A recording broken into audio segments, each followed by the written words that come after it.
15 de junio de 1974, en algún rincón del corazón de la Ciudad de México, un hombre de apenas 43 años suelta el aire por última vez mientras, del otro lado de las paredes, los motores de los autos siguen rugiendo en la calle indiferente.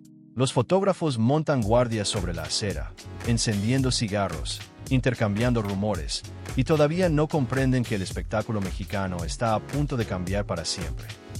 Adentro, en la penumbra de una habitación que huele a medicina y a despedida, se apaga la vida de Rubén Cepeda Novello, cantante de voz cálida, locutor reconocido, esposo de María Victoria. Pero conviene aclararlo desde ahora, porque esta no es únicamente la crónica de un viudo célebre, ni tampoco el relato sencillo de una mujer que perdió al único hombre en quien se atrevió a confiar. Esta es la historia de cómo, detrás de la cintura más célebre y comentada de todo México, ya llevaba años pudriéndose en silencio una prisión que nadie se atrevía a nombrar en voz alta. Porque aquella muerte, por más que lo pareciera, no clausuró absolutamente nada. Al contrario, fue un punto de partida. El comienzo de una verdad que permanecería sepultada durante décadas, oculta debajo de lentejuelas brillantes, contratos firmados a las prisas, silencios convenientes y vestidos tan ceñidos que desafiaban toda lógica. Hoy vas a descubrir tres cosas que rara vez se cuentan juntas. La primera, como una niña que apenas alcanzó a cursar el primer año de primaria, y que comenzó a ganarse la vida por 3 miserables pesos, transformó ese miedo cerval al hambre en una obsesión tan feroz, tan implacable, que terminó convirtiendo su propio cuerpo en una herramienta de supervivencia. La segunda, como la mujer más deseada del cine nacional, del teatro de revista y de la naciente televisión mexicana, quedó atrapada dentro de una época en la que una estrella femenina podía ser idolatrada bajo los reflectores, al mismo tiempo, tratada como trofeo desechable en la intimidad de los despachos. Y la tercera, como esa vida entera, levantada a fuerza de disciplina, deseo y poder, terminó dejando una herida profunda que no se quedó solo en ella, sino que alcanzó también a su familia, a sus hijos y a los últimos y dolorosos años de su vejez. México aprendió a recordarla con apodos cariñosos: la sirena del espectáculo, la dueña de aquella voz lenta y aterciopelada, la figura de proporciones imposibles, la criada más adorada que jamás haya cruzado una pantalla. Pero esa estampa, por más entrañable que resulte, siempre estuvo incompleta, recortada, maquillada, porque María Victoria no se limitó a construir una carrera brillante. Lo que en realidad edificó fue una fortaleza hecha de tela apretada hasta el ahogo, de miedos heredados desde la infancia, de un trabajo que no conocía descanso y de una inteligencia astuta, casi felina, para sobrevivir en un mundo que la quería usar, poseer o castigar, según conviniera. Hoy no vamos a repetir la leyenda dulce que todos ya conocen de memoria. Hoy vamos a abrir el expediente completo, ese que casi nadie se atrevió jamás a ordenar de principio a fin. ¿Cómo nació realmente el mito? ¿Qué ocultaban en verdad aquellos vestidos imposibles? ¿Qué clase de hombres la rodearon en las sombras? ¿Qué fue exactamente lo que perdió justo cuando creyó haber hallado por fin un refugio seguro? ¿Y por qué, al cabo de todo, la mujer que parecía intocable terminó pagando con el cuerpo, con la paz y con el alma misma el altísimo precio de haber sido inolvidable?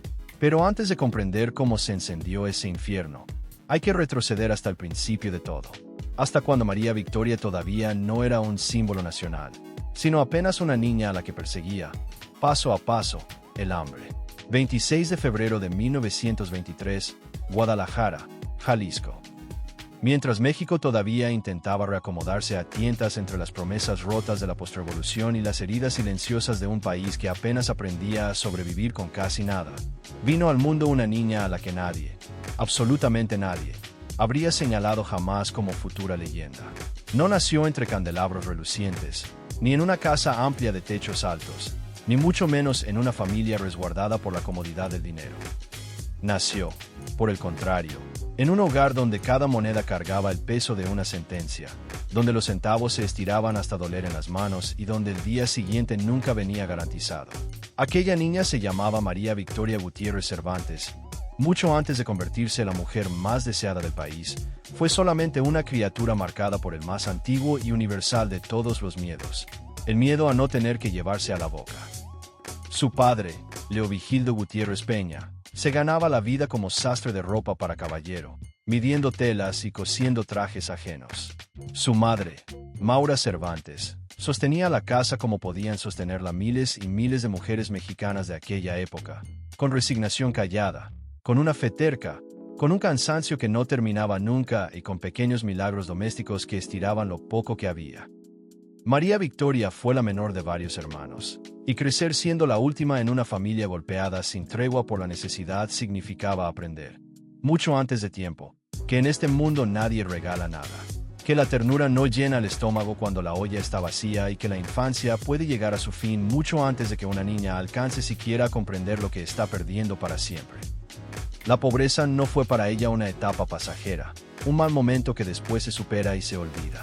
La pobreza fue el molde mismo que la formó por dentro, la matriz invisible que dio forma a todo lo que vendría después. La familia se desplazaba constantemente entre Guadalajara y la Ciudad de México, en viajes inestables y agotadores, arrastrando maletas pesadas, fatiga acumulada y una esperanza obstinada sobre trenes viejos que traqueteaban toda la noche, siempre en busca de trabajo, siempre en busca de una oportunidad, siempre persiguiendo cualquier cosa que evitara el derrumbe definitivo. En medio de esa existencia errante y sin raíces firmes, María Victoria apenas tuvo tiempo de estudiar. Llegó únicamente hasta el primer año de primaria, y de ahí no pasó. Después, la escuela dejó de ser siquiera una posibilidad remota, y la necesidad ocupó de inmediato el lugar vacío que quedó. A los 9 años de edad ya estaba trabajando. Mientras otras niñas de su edad apenas comenzaban a asomarse al mundo con curiosidad, ella ya se subía a escenarios humildes y polvorientos, empujada por el ambiente artístico de sus tías y hermanas, vinculadas desde antes a la opereta y la zarzuela. No entró al mundo del espectáculo movida por la vanidad, ni tampoco arrastrada por algún sueño romántico de luces y aplausos. Entró porque la vida, sencillamente, la empujó hacia allí sin pedirle opinión. Porque en ciertos hogares el talento no es jamás un lujo que se cultiva por gusto, sino la única puerta de salida disponible.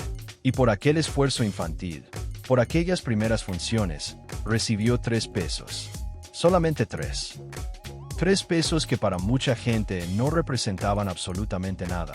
Una cifra ridícula, pero que para aquella niña significaban la diferencia exacta entre cenar o irse a dormir con el estómago vacío, entre resistir un día más o volver a sentir el mordisco frío del hambre. Guarda bien esa cifra en la memoria, 3 pesos. Porque ahí, precisamente ahí, empezó todo. No en los reflectores deslumbrantes, no en los vestidos ceñidos hasta la asfixia, no en la fama rugiente. Empezó en esa cantidad mínima, casi humillante, que sin embargo quedó tatuada en su interior como una marca imborrable que cargaría el resto de su vida. Desde aquel momento, María Victoria comprendió, con una claridad que la mayoría tarda décadas en alcanzar, que la pobreza no solamente destruye el presente que se vive, sino que además se instala en la mente como una amenaza permanente, agazapada, que nunca termina de irse. Hay personas que pasan el resto entero de su existencia huyendo de ella, corriendo sin descanso, aunque ya tengan las cuentas bancarias rebosantes de millones. El fantasma del hambre no entiende de fortunas. Por eso, cuando en 1949 llegó el gran punto de quiebre de su carrera en el Teatro Margo, María Victoria no subió simplemente a un escenario más. Subió a su primera verdadera fortaleza. Bajo el impulso y la visión de Félix Cervantes, aquel teatro se transformó en el epicentro de una explosión artística que parecía no tener freno posible. Día tras día, durante 8 años seguidos, el lugar se llenó hasta los topes. 8 años de lleno absoluto, sin un asiento vacío. 8 años contemplando cómo aquella muchacha venida de la escasez y la carencia se convertía, función a función, en un auténtico fenómeno nacional. Y sin embargo, mientras el público enardecido aplaudía a la vampiresa, mientras la prensa celebraba sin reservas a la Sirena de México, muy pocos alcanzaban a entender la profunda contradicción que ya se estaba gestando dentro de ella. Porque la mujer que incendiaba cabarets enteros con una sensualidad casi insolente no era, en el fondo más íntimo, la misma mujer que regresaba cansada a casa al terminar la noche. Detrás del mito incandescente habitaba una figura tímida, reservada, profundamente religiosa, aferrada a la Virgen de Guadalupe con una devoción tan firme que duraría más de medio siglo sin flaquear ni un instante. Mientras el país entero veía provocación descarada, ella solo veía supervivencia pura. Mientras el público creía ver escándalo, ella veía protección y blindaje. Mientras los hombres la deseaban con la mirada encendida, ella calculaba fríamente cuánto más podía alejarse del hambre que la había perseguido desde la cuna. Y fue justamente ahí, en la cima misma de esa contradicción, donde nació la decisión que terminaría persiguiéndola sin tregua durante el resto de su vida. Porque María Victoria no aspiraba solamente a ser famosa. Eso era poco. Quería ser irrepetible, única, imposible de imitar. Quería que nadie en el mundo pudiera copiarla, reemplazarla ni borrarla del recuerdo colectivo. Y para conseguir semejante hazaña, comenzó a moldear su imagen con una disciplina feroz, casi cruel consigo misma. Los vestidos empezaron a cerrarse cada vez un poco más. La cintura comenzó a apretarse cada vez un poco más. Y la tela que la volvía inolvidable empezó, sin que casi nadie lo notara a tiempo, a transformarse lentamente en una prisión de costuras. Durante años enteros, México contempló la cintura de María Victoria como si se tratara de un milagro hecho carne. Una curva imposible que desafiaba la anatomía, una provocación calculada al milímetro, una silueta tan estrecha y perfecta que parecía haber sido dibujada por un país entero obsesionado colectivamente con el deseo. En las marquesinas iluminadas, en las planas de los periódicos, en los centros nocturnos cargados de humo y en los salones repletos de gente, su cuerpo dejó de ser simplemente un cuerpo para convertirse en un fenómeno nacional de proporciones míticas. Pero los fenómenos, casi siempre, esconden un precio bajo la superficie. Y en el caso de María Victoria, ese precio no estaba a la vista de nadie. Estaba escondido debajo de la tela, debajo de la sonrisa ensayada, debajo de la respiración contenida con la que se subía al escenario noche tras noche, función tras función. Porque conviene decirlo con claridad desde ahora mismo, aquella cintura legendaria no era apenas una ventaja estética afortunada. Era una disciplina feroz e inquebrantable. Era una batalla librada cada día sin descanso. Era, en muchos sentidos, una forma de castigo que ella misma aceptó voluntariamente con tal de no perder jamás el lugar que había conquistado a fuerza de hambre, miedo y trabajo agotador. El público solamente veía el resultado deslumbrante. Nadie veía el mecanismo oculto detrás. Nadie alcanzaba a imaginar lo que costaba realmente entrar en aquellos vestidos que parecían cosidos directamente sobre la piel desnuda. Nadie veía el esfuerzo brutal de un cuerpo obligado, día tras día, a caber dentro de una imagen que ya no admitía error alguno, ni descanso, ni la más mínima debilidad. Y entonces, como era de esperarse, llegaron los rumores. En una época en la que la imaginación popular corría mucho más rápido que cualquier expediente médico verificable, se decía absolutamente de todo, que se había mandado quitar costillas en quirófanos secretos, que había recurrido a procedimientos clandestinos, que ninguna mujer sobre la tierra podía tener semejante cuerpo sin haber sellado antes un pacto oscuro con el dolor. El rumor más repetido de todos, el más morboso y persistente, era siempre el mismo: que se había hecho cortar quirúrgicamente las costillas flotantes para conseguir aquella cintura irreal, sobrehumana. Nadie lo pudo comprobar nunca de forma definitiva y concluyente. Pero lo verdaderamente importante no era si la historia resultaba cierta o falsa. Lo importante, lo revelador, era aquello que el país entero estaba dispuesto a creer con tal de explicarse una belleza que les parecía simplemente demasiado perfecta para ser natural. María Victoria, por supuesto, lo negaba todo rotundamente. Y no solamente lo negaba con palabras, sino que lo enfrentaba de frente. Hay una escena que sobrevivió hasta nuestros días como auténtica leyenda del espectáculo mexicano. Una noche cualquiera, en el patio del teatro, alguien le comentó al pasar que una vendedora de dulces andaba asegurando a quien quisiera oírla que ella usaba faja, rellenos, almohadillas y cuanto truco imaginable existiera. María Victoria no lo dejó pasar ni un segundo. Pidió que llevaran a aquella mujer directamente a su camerino, antes de salir a escena.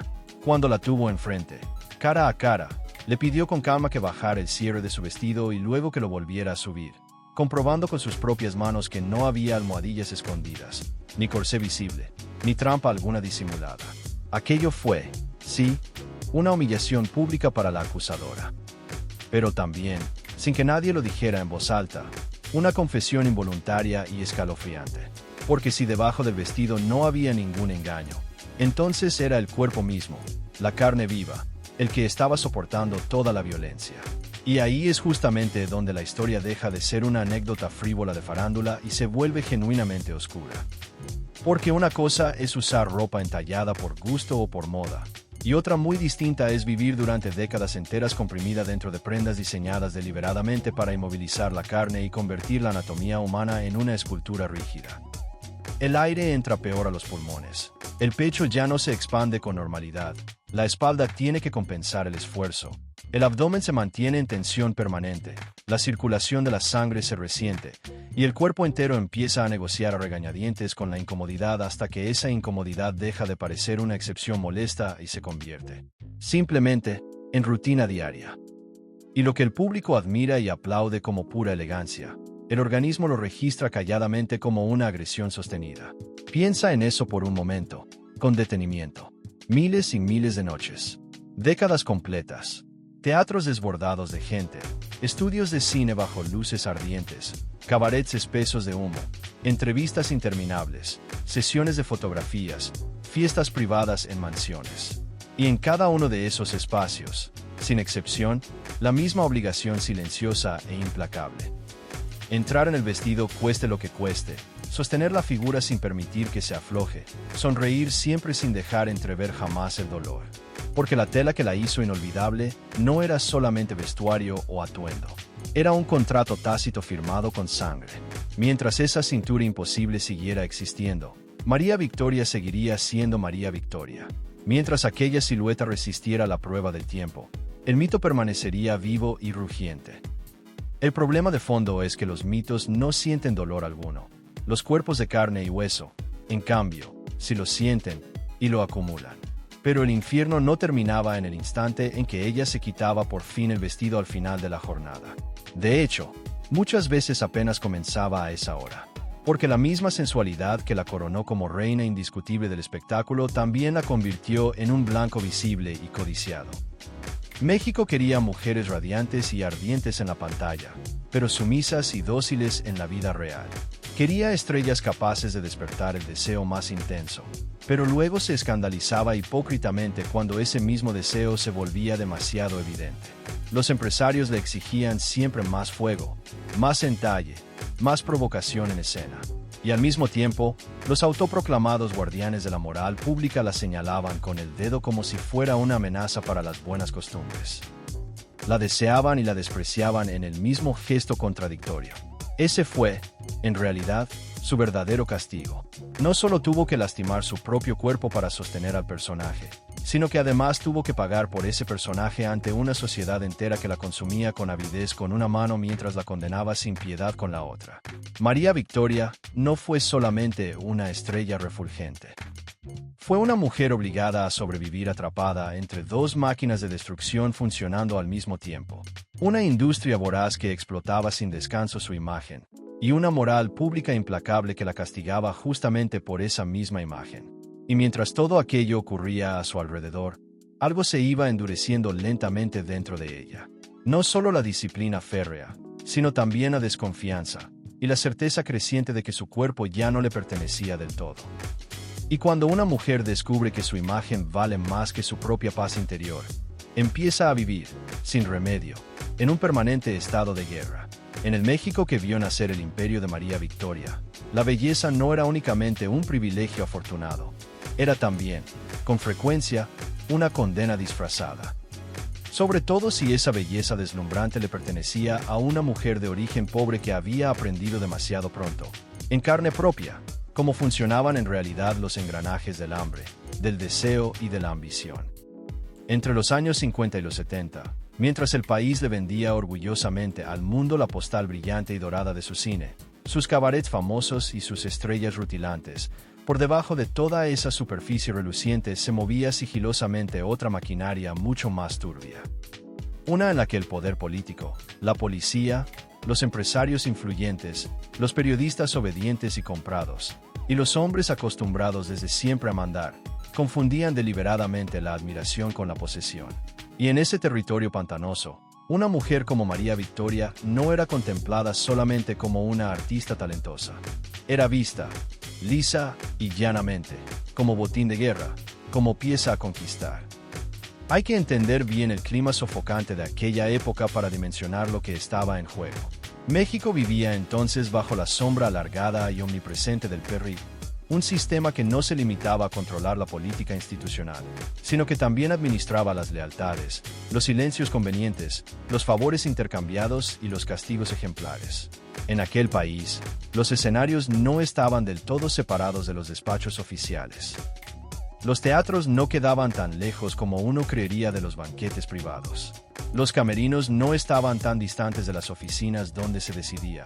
Entre humo de puro y copas servidas, quien subía en la vida, quien desaparecía sin dejar rastro y quien era obligado a sonreír por fuera aunque por dentro estuviera temblando de miedo.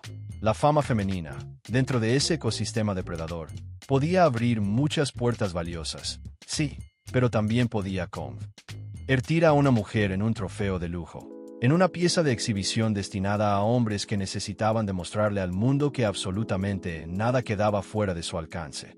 Y María Victoria, con aquella cintura imposible, con aquella voz lenta y sugerente, con aquella forma de caminar que parecía convertir el aire mismo en terciopelo, estaba demasiado visible, demasiado expuesta, como para no entrar de lleno en el radar de ese mundo subterráneo.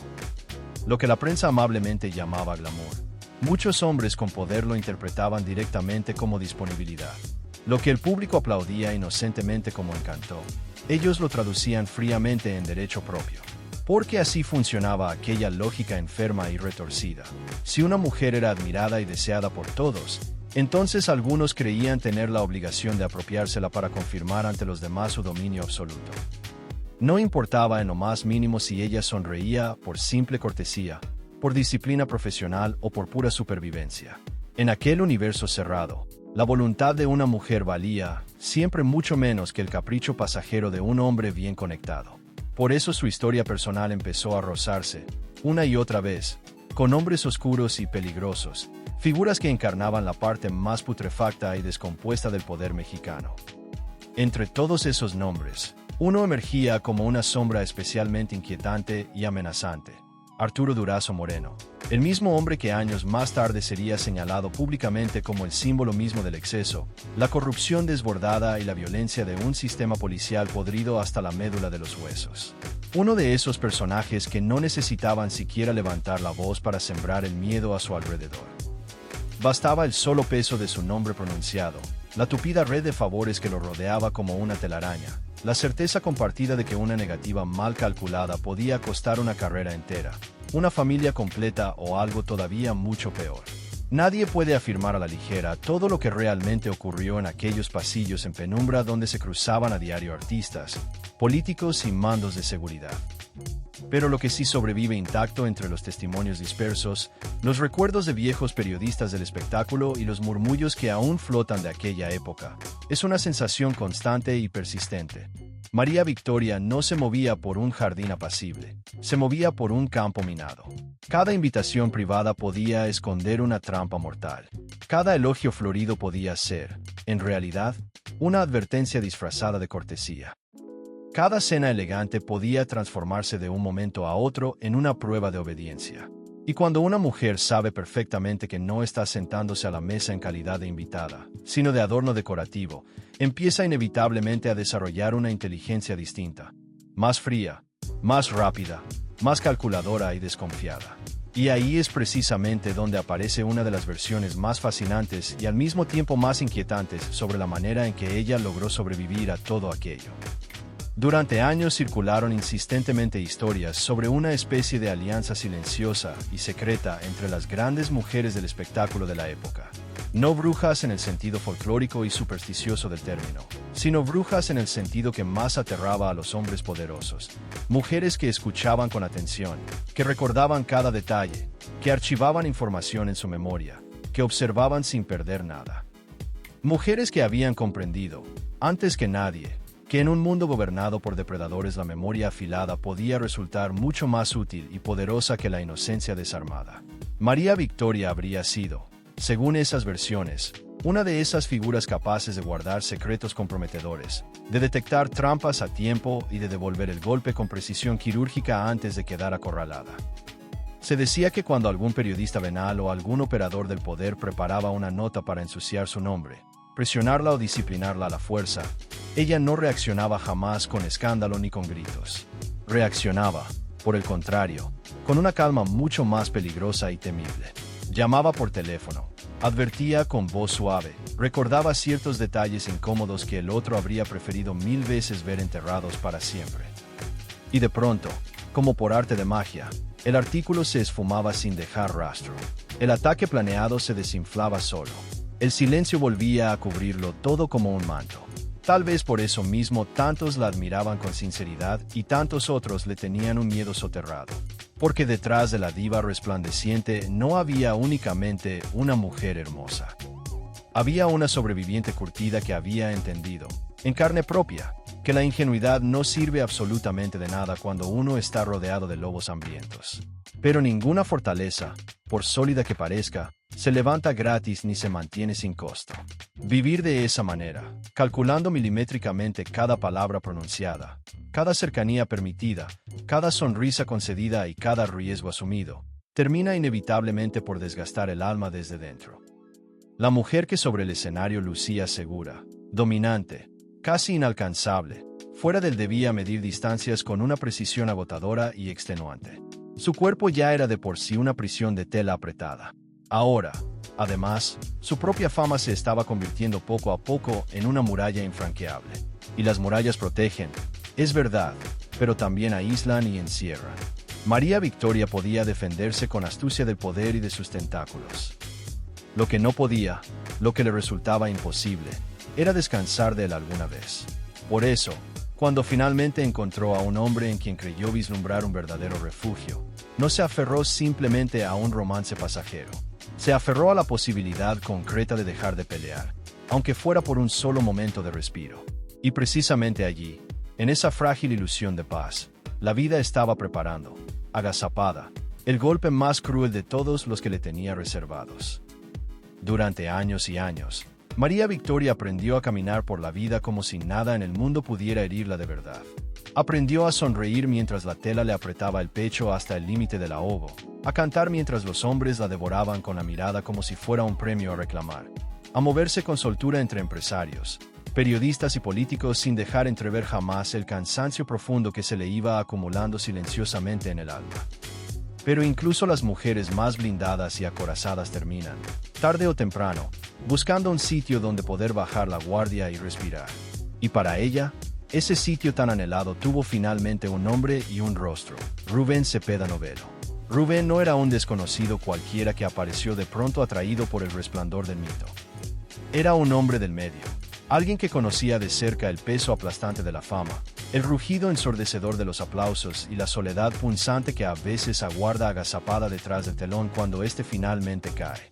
Cantante de oficio, locutor de voz reconocida, figura conocida de la radio y del espectáculo durante las décadas de los 60 y 70. Fue el único hombre que logró atravesar de verdad el grueso muro de disciplina que María Victoria había levantado, ladrillo por ladrillo, desde su lejana infancia. Porque ella no había construido únicamente una carrera brillante, había construido, sobre todo, defensas y trincheras.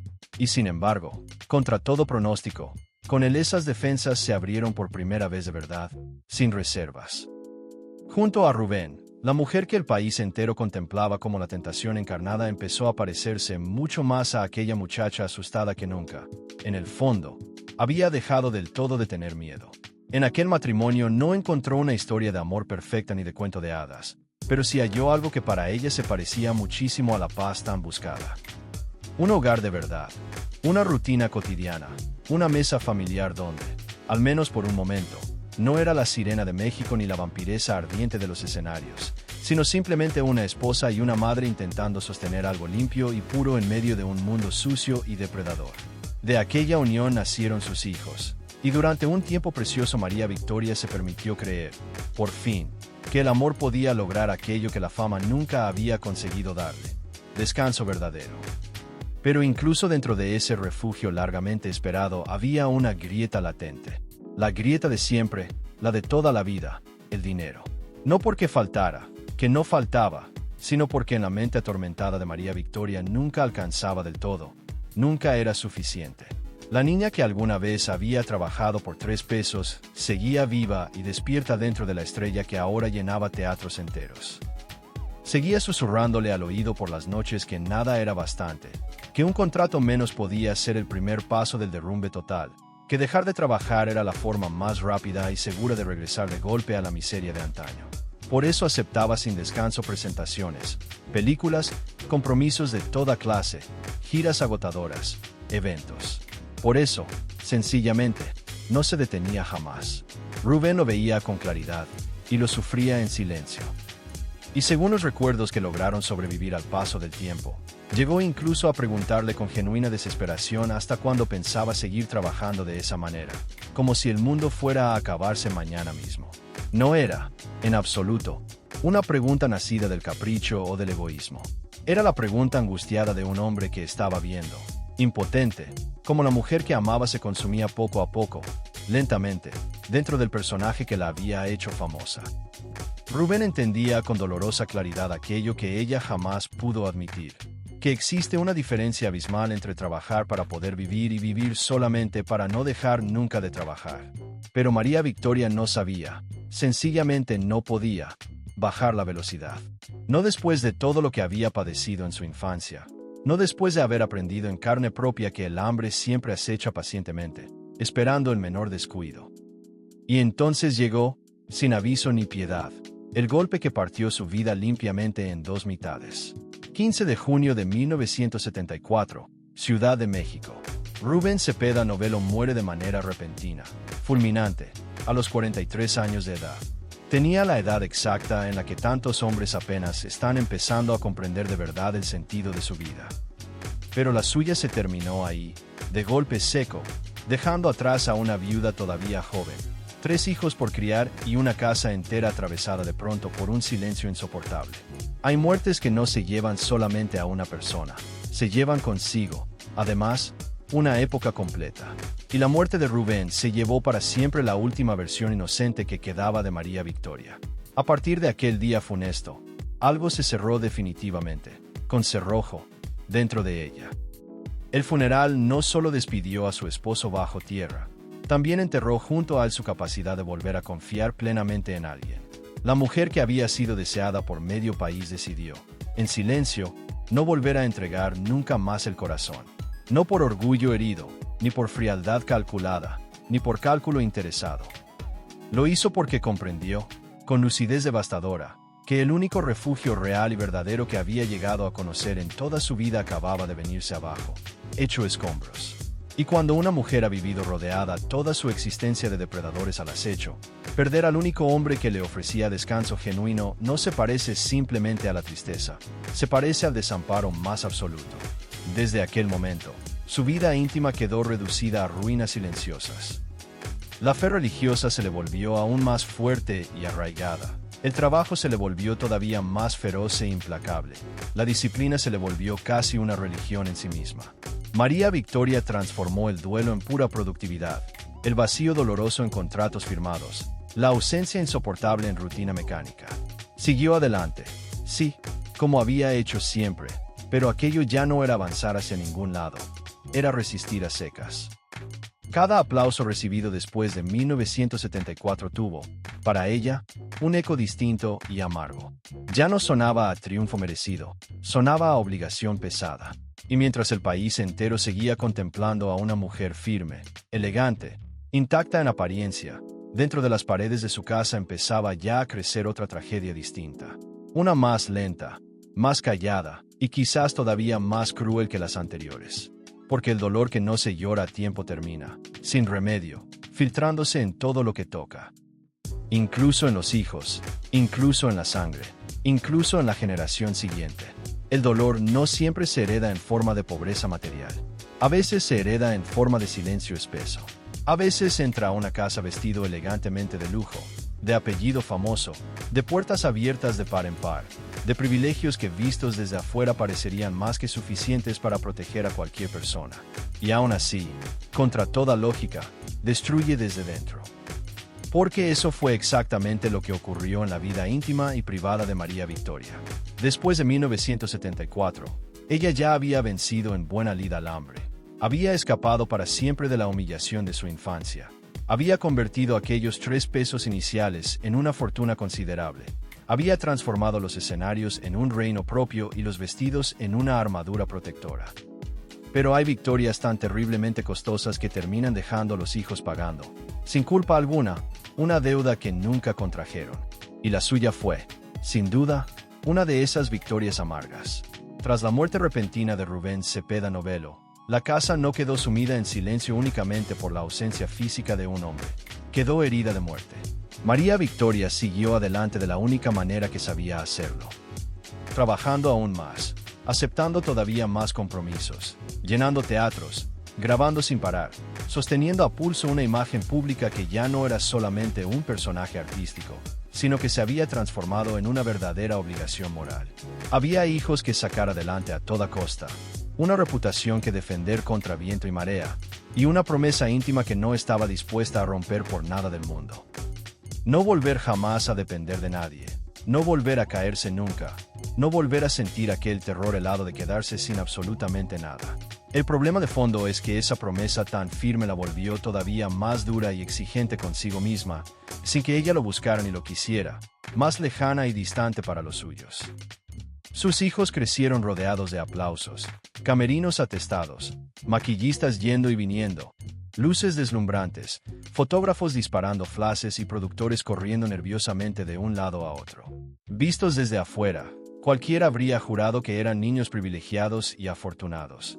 Hijos de una estrella consagrada, hijos de una leyenda viviente, hijos de una mujer capaz de abrir con una sola llamada puertas que para otros permanecerían herméticamente cerradas durante toda la vida. Pero la infancia, esa verdad antigua, no se mide jamás por el brillo del apellido que se carga ni por el tamaño imponente de la casa donde se vive.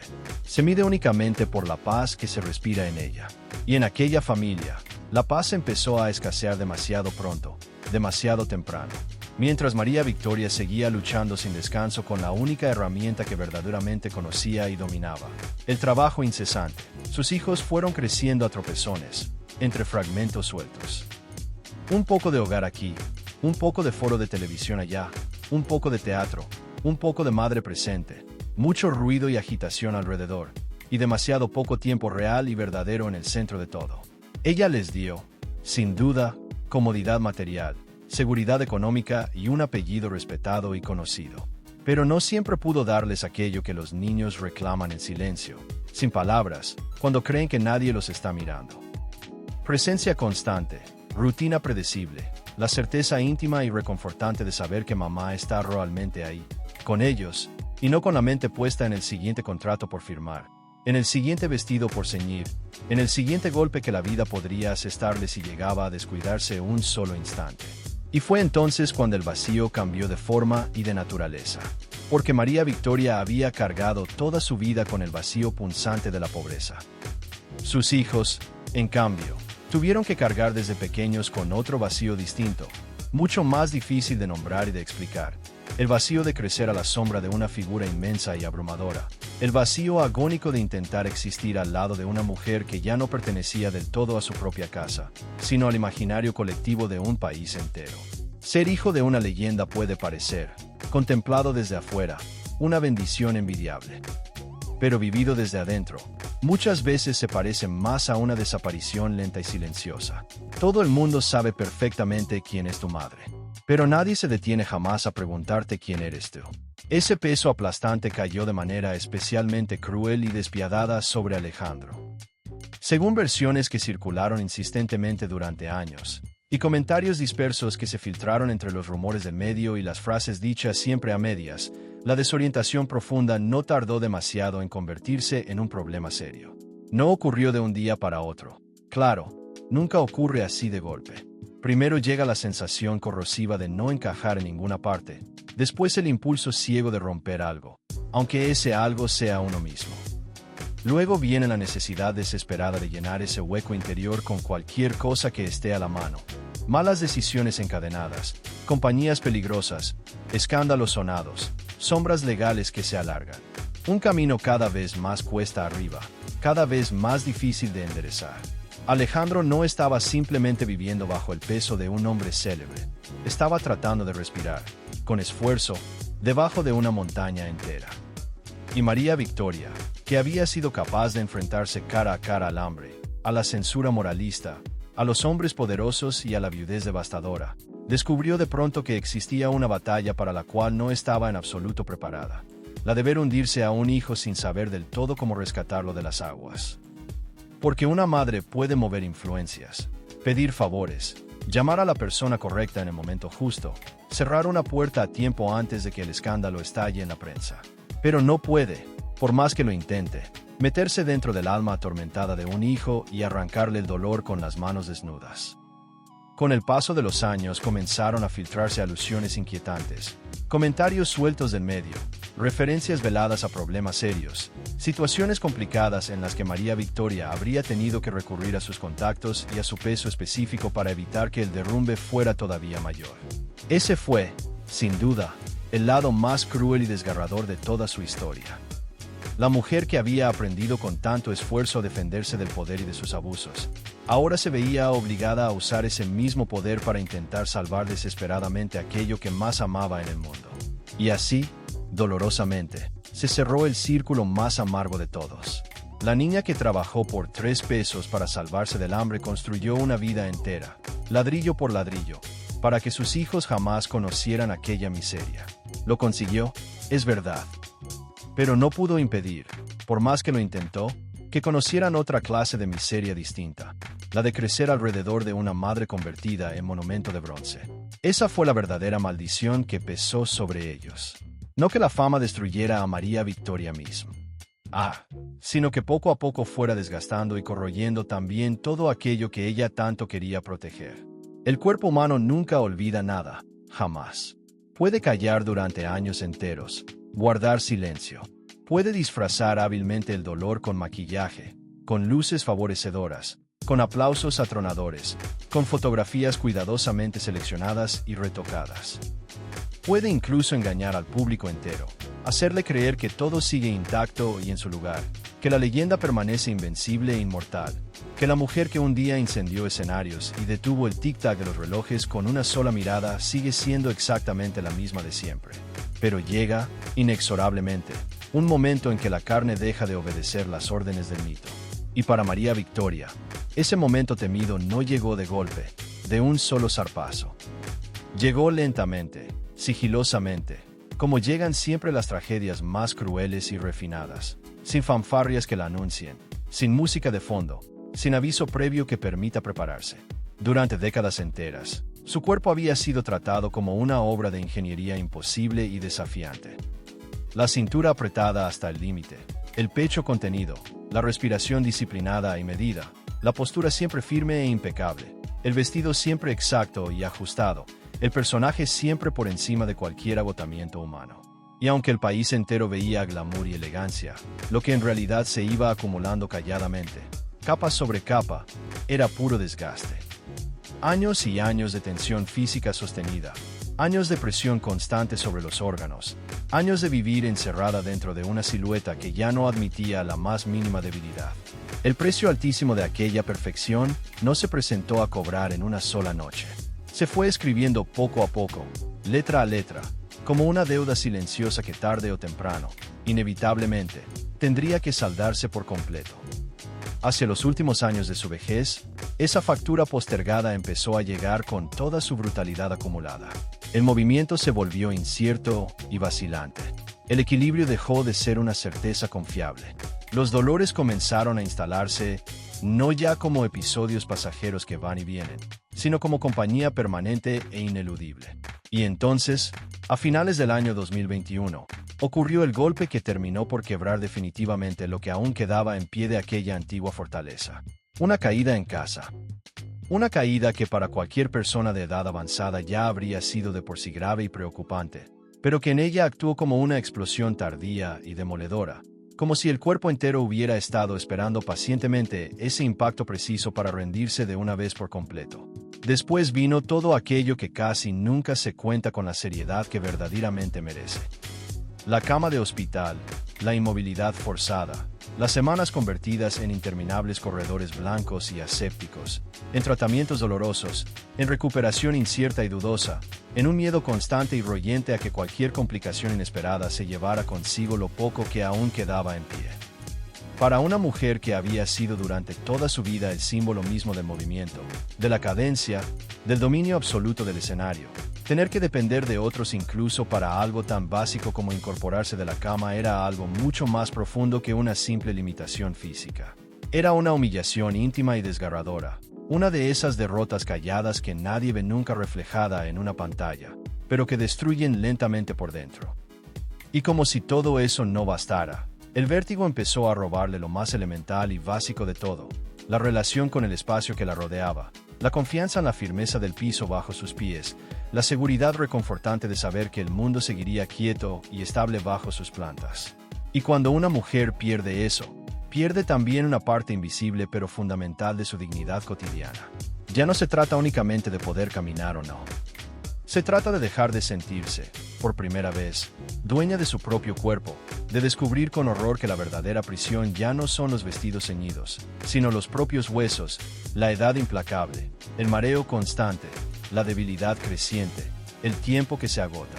La pandemia terminó de hundir lo poco que quedaba de su resistencia emocional.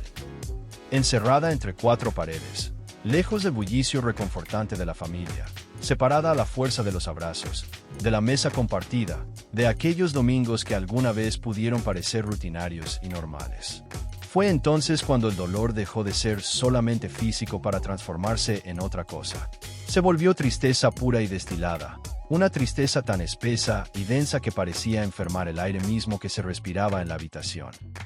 María Victoria, la mujer que había sobrevivido a la pobreza extrema, al deseo voraz de los hombres, a la muerte temprana de su esposo y a la devastación íntima y silenciosa de su propio hogar, empezó finalmente a ceder ante algo mucho más simple, por eso mismo, infinitamente más devastador, la soledad.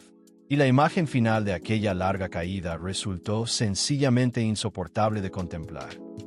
En el año 2022, durante una aparición pública en la Basílica de Guadalupe, ya no estaba allí, ante las cámaras, aquella mujer que entraba a un recinto sagrado y lo dominaba por completo con la sola presencia magnética de su cintura imposible. Ya no estaba la vampiresa de antaño, ya no estaba la sirena seductora.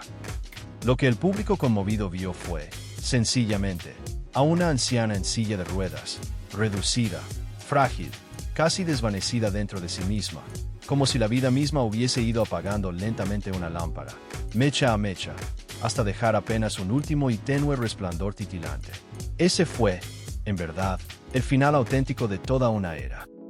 No cuando dejaron de sonar sus canciones en la radio, no cuando la industria del espectáculo envejeció y cambió, no cuando los periódicos finalmente dejaron de perseguirla con sus cámaras.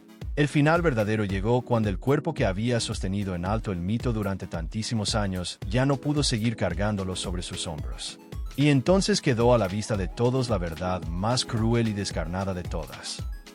Que los vestidos que la hicieron inolvidable no solamente moldearon a una leyenda imperecedera, sino que también fueron preparando, puntada tras paciente puntada, la forma exacta de su derrumbe final. En el año 2025, justo cuando la inmensa mayoría daba por sentado que ya no quedaba absolutamente nada nuevo por descubrir sobre María Victoria, salió a la luz una verdad pequeña en apariencia, casi insignificante, pero devastadora en todo su significado profundo. Durante décadas enteras, los periódicos, las enciclopedias del espectáculo y hasta los homenajes oficiales habían repetido, una y otra vez, fechas distintas y contradictorias sobre su nacimiento. Unos aseguraban que había sido en 1927, otros insistían tercamente en 1933. La confusión parecía, a primera vista, una anécdota más, pintoresca, del enrevesado mundo del entretenimiento. Pero no lo era, ni mucho menos. Porque cuando su propia familia dejó entrever finalmente que la fecha verdadera y real era 1923, lo que cayó al suelo no fue solamente una cifra equivocada más. Cayó una de las últimas máscaras protectoras que la habían resguardado y blindado durante toda su vida. De pronto, la nación entera comprendió algo que durante años había preferido deliberadamente no mirar de frente.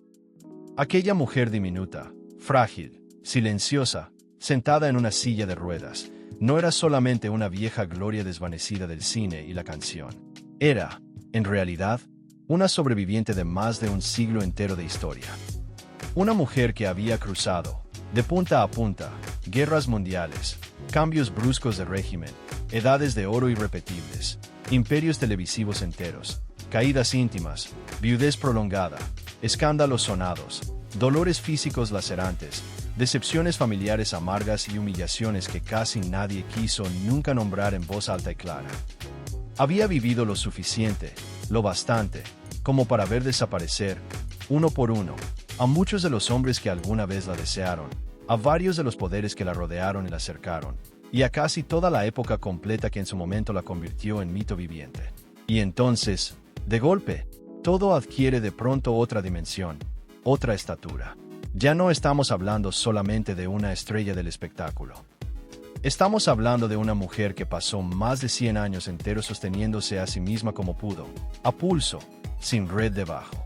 48 películas filmadas, más de 100 discos grabados, 8 años seguidos de teatros llenos a reventar desde aquel lejano 1949.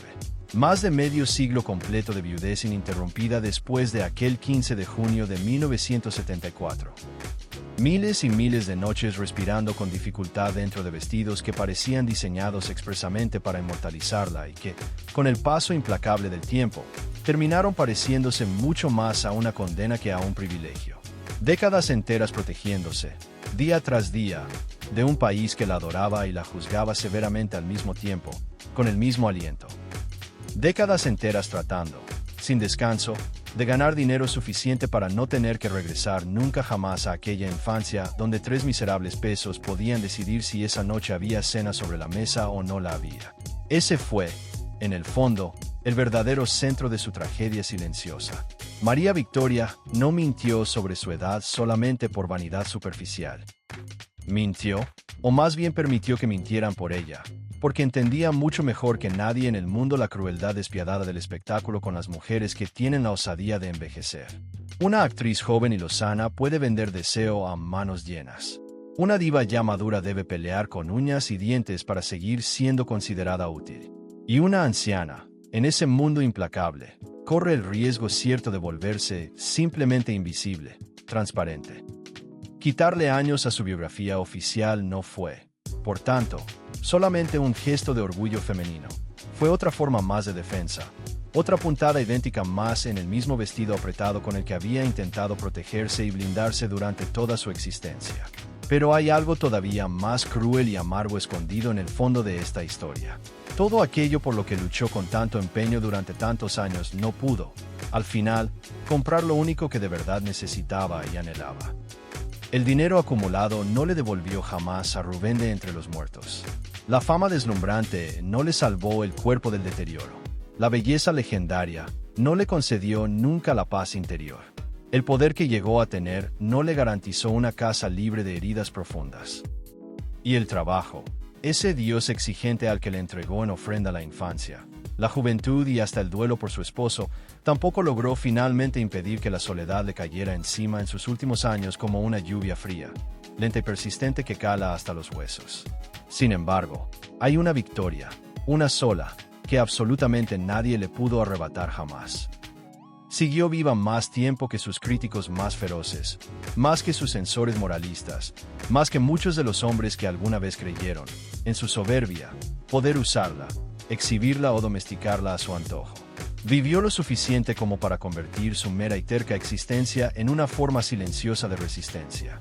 Y quizás esa fue, en última instancia, su única redención posible.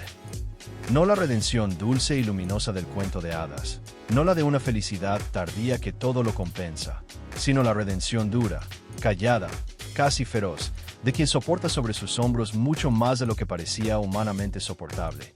Aún así, contra todo pronóstico, no desaparece ni se rinde. Al final de todo, María Victoria no fue solamente la criada más amada de la pantalla, ni únicamente la sirena de México, ni tan solo la mujer de la cintura imposible que enloqueció a un país. Fue, por encima de todo, el retrato más brutal y descarnado de una verdad incómoda que el espectáculo siempre intenta, con todas sus fuerzas, mantener escondida, que a veces el vestido más hermoso y deslumbrante de todos puede ser, al mismo tiempo, una celda silenciosa. Y que hay mujeres que brillan tanto, tantísimo, por fuera, precisamente porque llevan décadas enteras incendiándose, en silencio y sin testigos, por dentro.